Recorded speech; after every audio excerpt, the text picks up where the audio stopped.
Hi kids, how are you doing?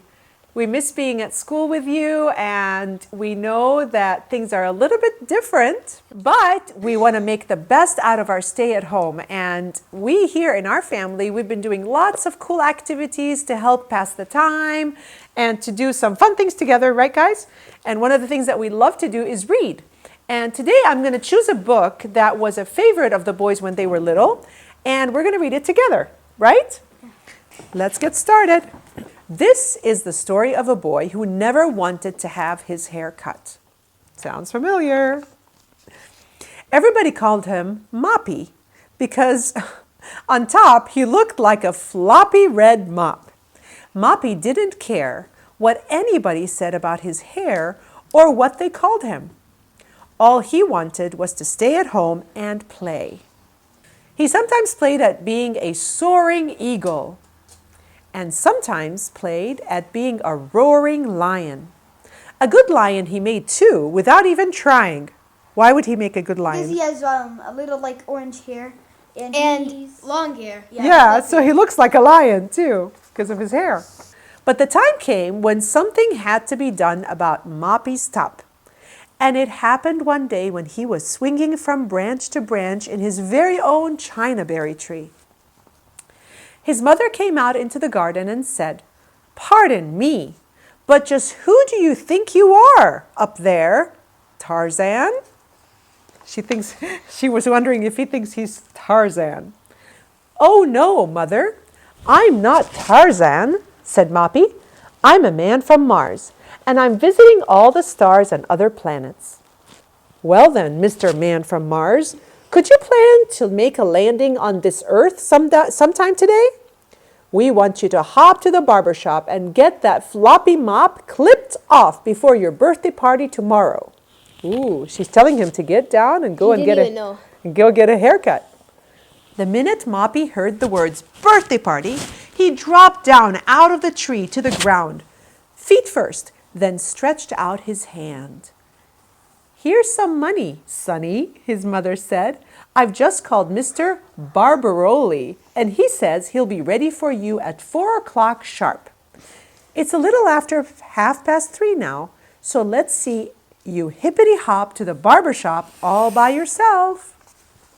Moppy put the money in his pocket, and off he zoomed across the vacant lot like a rocket to the moon. But just as soon as he turned the corner, he slowed down to a trot. What is he up to now? Let's see. "Don't need my haircut at all.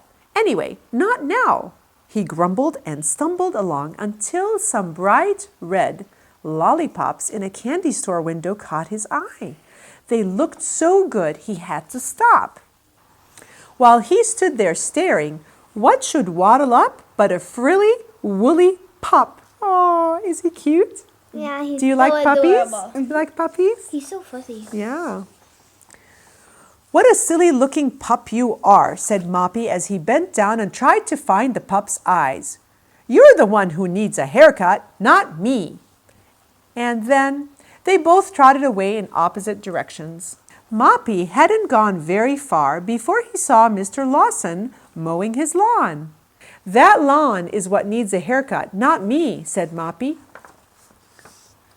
Mr. Lawson stopped to wipe his brow and said, "How about letting me use this machine on that grassy patch of yours, boy? It could do with a little mowing."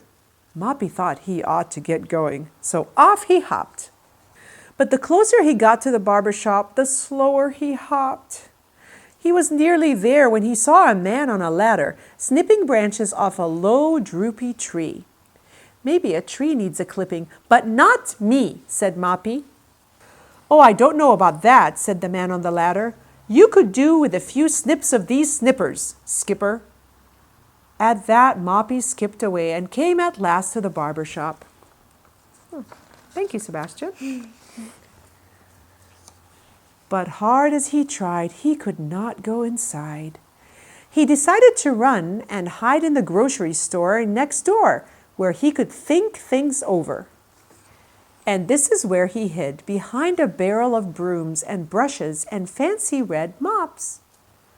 By and by, a lady without her glasses came up and told the salesman she wanted a mop to help her keep her kitchen floor clean. What's more, I want the strongest, floppiest mop you have in the store, sir, she said as she began shaking the mops one at a time. Here, this one will do very well, said the lady. I'll take it along with me right now. Ouch! Let go! Shouted Moppy. I'm not a mop, I'm a boy! The lady certainly did let go, and in a hurry too, as Moppy scurried out the door and headed straight for Mr. Barbaroli's barber shop. I thought maybe you forgot, said roly-poly Mr. Barbaroli. But you're right on the dot. It's exactly 4.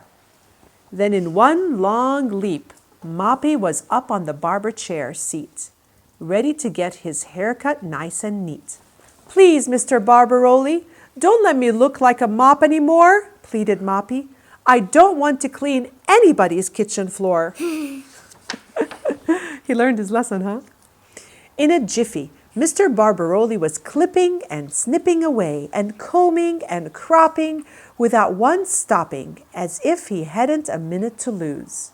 Finally, he did stop. He held up a mirror and said, Well, Sonny, who's that, would you say? He looks so different. Mm-hmm. It's me without that floppy old mop on top. Hooray, said the boy in the chair. Then he hopped down and gave Mr. Barbaroli the money, and out the door he flew, light as a feather.